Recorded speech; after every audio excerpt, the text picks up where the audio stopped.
We are Department of Tourism, Caraga Region, that's Region 13. No? We are found in the northeastern part of the Philippines, northeastern Mindanao. So it is composed of 5 cities and 6 provinces. We have Isabel Norte and Isabel Sur, Surigao del Sur, Surigao del Norte, Dinagat Islands, and 5, that's the 5 provinces I mean. And then the 6 cities, we have Butuan City, Surigao City, Cabanbaran, Mayugan, Quezon, and Tacna. Ano po yung mga pag-galing tourism kami? Ano po yung pwede nyo pong i-offer sa amin? If you will go to Caraga region, you can visit Siargao. Have you heard of Siargao? Yes. Yeah, so that is where Siargao is. Ano po yung famous na? Sa Siargao, we have Cloud9, kung saan ginaganap yung International Surfing Competition. It's an annual competition. Hindi lang yung mga local surfers, but we also have international surfers na bumibisita doon for the yung parang qualify. Thank you also for visiting our booth and hope to see you soon in Caraga region. Bye! Experience the natural splendor of Caraga in the Philippines, where breathtaking beaches, verdant jungles, and a lively local culture come together to create an amazing travel destination.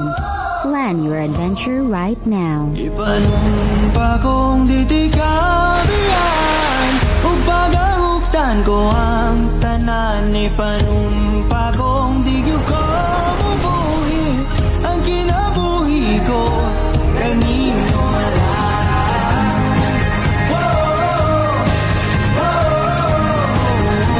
Kanino lang.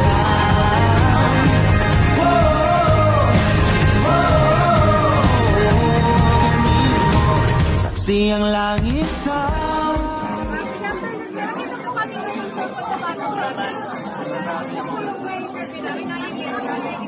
Ate Pagarugan and my contact.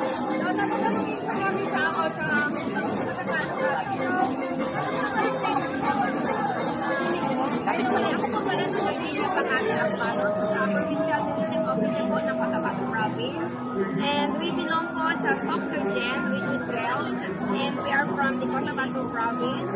We are here to exhibit our destination and our products. As you can see, the center stage, yan po yung pinagmamalas natin kasi po.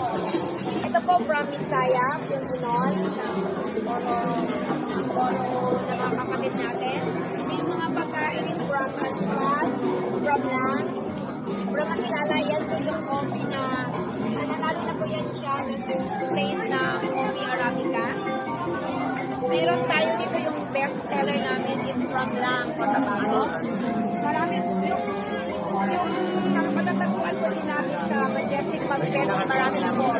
So ano po kayo ang mapapromise po sa natin para mabalikan sa balikan po? Isa lang po yung i-assure namin, nag-enjoy po sila sa Cotabato province. Especially kung mahilig kayo sa adventure. At saka yung eco-adventure po, marami po sa amin. Marami kaming falls, marami kaming mga caves, at saka marami din po kaming mga shrines. At saka yung mga tao doon masyado accommodating, hospitable as mga mata ko nga nigyud ka po yun.